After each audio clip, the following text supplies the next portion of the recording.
few weeks ago, I made this Trashbot out of an empty paint container. In this case, it was a Warhammer/Citadel paint container, and you can see it sort of show up a bit more when I turn it upside down like this.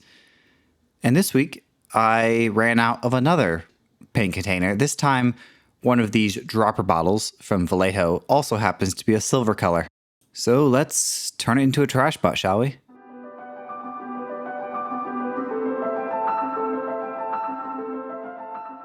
The first thing I do is to clean out all of the residual dry paint that was inside, and then I can peel off its skin. Then once its skin has been peeled off, I can start to work on how I want this bot to come together. I'm thinking same as the last one, I'm going to turn it upside down and work from this orientation, which is very similar to how I made this bottle bot a few months ago, which is a great bot. I'm really happy with how this one turned out, but I don't want to just copy it one for one. So I'll take some elements from it, but I'll also try to use a few new features and attachments, perhaps, just to make it a little bit different than what this one turned out to be. I am, though, going to start the same as that bot by cutting the bottle in half. And I use a sharp scalpel for this. This is pretty thin plastic, so cutting it with a knife like this works fine. But if it was a little thicker, I would probably use my jeweler's saw or a coping saw. The nice thing about thin plastic is it's easy to cut, but the not so nice thing is that it's pretty squishy. I also ended up cutting off a bit more of the inner plastic just to make everything a bit shorter, which seemed to work better with the design that was in my head. To attach the two halves together, I'm going to be using this metal piece here, which fit well and had a nice snug fit. I was told that this is part of a candle chandelier, a hanging candelabra, if you want to be real fancy with it, but it's going to work out perfect for this bot. I'm also going to cut off the bottom part here, which was the top part, but is now the bottom part, which is now gone. Many of my other bots have legs. Usually they have 2 legs. Some of them have more. Some of them have no legs. But none of them have wheels. And so that's exactly what I'm going to do with this one. I'm going to give it a wheel. And in order to add a wheel to the bottom of this, I need to build a frame to support said wheel. So I'm going to use this piece of a dollar store fire truck ladder, and this will be the basic frame that the wheel will attach to, and then this will attach to the main body.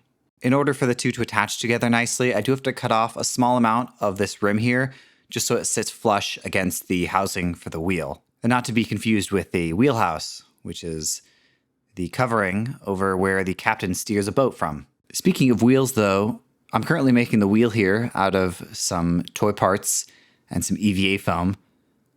I had a few wheels in my kit, but none of them were the right size for this one, so I ended up just making a wheel from other wheel-ish shaped pieces. And to give it that sick off-roading look, I'm going to add a few pieces of styrene to add a bit of cool factor to this robot. So I have the wheel and I have the housing to hold the wheel. I just have to make some brackets to actually hold the two parts together eventually once everything is painted. Using some random bits that were in my bits box, I made a few brackets that will hold the wheel in place, and it stays together with just friction, but eventually I will glue them together once everything is painted. Now that I know where the wheel is going to sit, I can add a few other pieces of styrene just to cover up any of the really open spaces.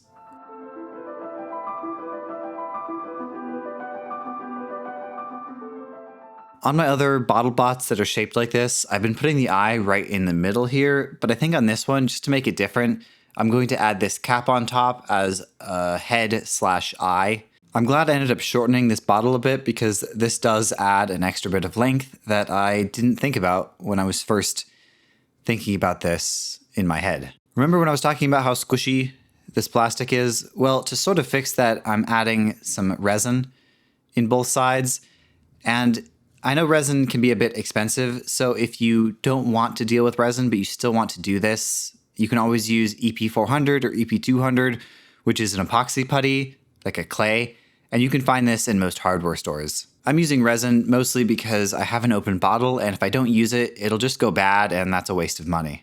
Once the resin has cured, I can drill a hole in the top, add a pin to the bottom of the new head, and then temporarily attach them together. I will keep these separate though, just to make painting a bit easier. To add some extra details and a bit of extra layering, I'm going to add sort of a chest plate using this piece of plastic here, and it will attach over the main body, something like this. But it is a bit loose right now, so I'm going to add a bit of tape that will make this fit a bit more snug. Especially while working with trash, you'll find pieces that just barely fit together, and often just a little piece of tape will go a long way. For the shoulders, I'm going to be using the top of this plastic cap here. I also add a slight curve to the bottom so it sits flush against the side of the main body. I'll glue these down to either side, and then I can start to work on the arms. The two halves of the arm are going to be made out of a broken paintbrush and part of this tube here.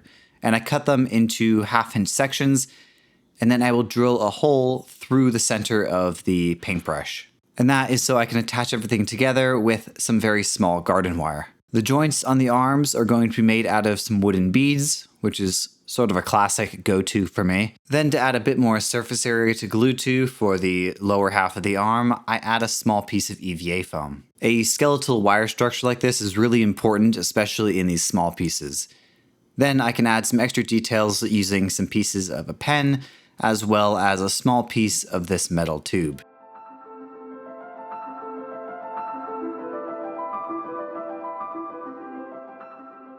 For the hands, just to keep everything simple, I'm going to be using some Gundam hands, and I don't know where the original back to this one is, so I'm just going to use a small piece of styrene that I cut into a tiny little rectangle. It also gets some wires added to it to attach to the EVA foam on the inside of the lower arm. And this is a pretty simple arm. There's one done, and then I just have to build a second one to match. I drill 2 holes in the bottom of the shoulders, and then the arms will attach like this, but I will keep them separate for painting.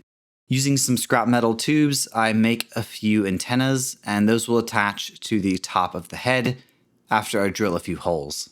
I love little details like this because it really makes the bots unique and gives them a lot of character. And with that, all of the main building is complete and we can start to work on painting. I add wires to everything to make them easier to paint, and then I attach a few painting sticks and send everything outside for a coat of primer.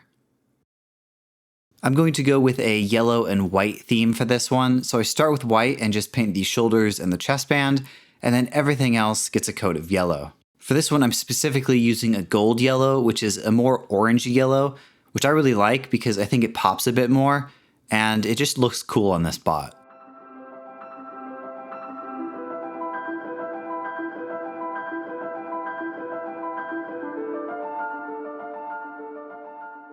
For hand painting, I'm just going to use some white and gunmetal, which is fitting because the original bottle for this was a gunmetal silver.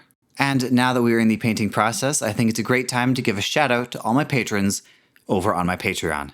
Thank you all so very much for the support. I really do appreciate it. And thanks for sticking around and supporting this channel. If you would like to join these wonderful people, I'll have links to my Patreon at the end of this video, on my page, in the description. It's all over the place. Check it out if you want, but no pressure, of course.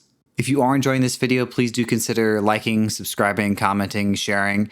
I've got a bunch of other videos on my channel, so if you are liking this one, please do check those out after this video is done.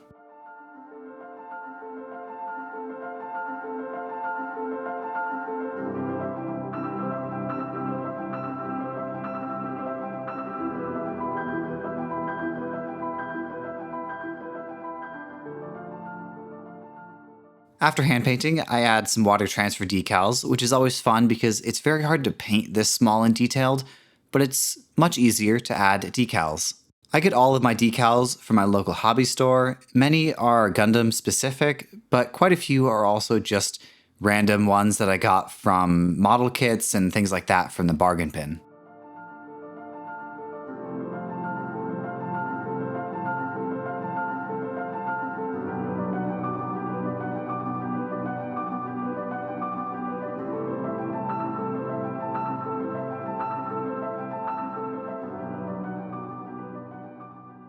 Before moving on to weathering, I am going to attach a few of these pieces together just to make weathering a bit easier, less pieces to deal with, and by attaching these parts together, the weathering should look a bit more natural as it will form around the pieces as they would look fully put together, if that makes sense. Last week, I did a whole video on weathering using this process, which you can watch here, or just check out my channel. It should be the video right before this one. I will still talk about what I'm doing in this video. In this case, I'm making a wash, which is a mix of paints or acrylic inks with water and isopropyl alcohol, and then you just smother everything in the wash. You wash it, as the name suggests. The wash is really good for getting into all of the low points and the cracks and crevices, so it's always a good first step to do that and then add more weathering on top.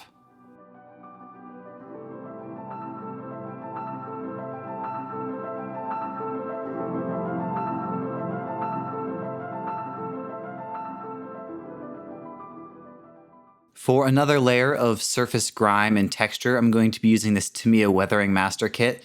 And I'm using a makeup sponge brush, which is a great applicator for this because this works the best when you're sort of buffing it into the surface or rubbing it into the surface. And this adds a nice layer on top of everything, mostly hitting the high points, which is great because it's a good mix with the wash, which gets the low points, while this one gets the high points.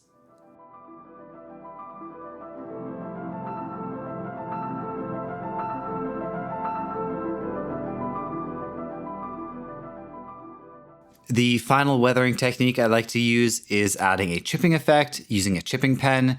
This is just a paint pen basically that is filled with a rusty metallic toned kind of paint. And what I'm doing here is I'm making it look like the original paint, the yellow and the white, has chipped away, exposing the raw metal underneath, which is then oxidized and turned into this rusty metallic tone. And finally, I can start to put everything together. I will add this one to a little base because this guy was not going to be standing up on his own. And with that, this project is pretty much done.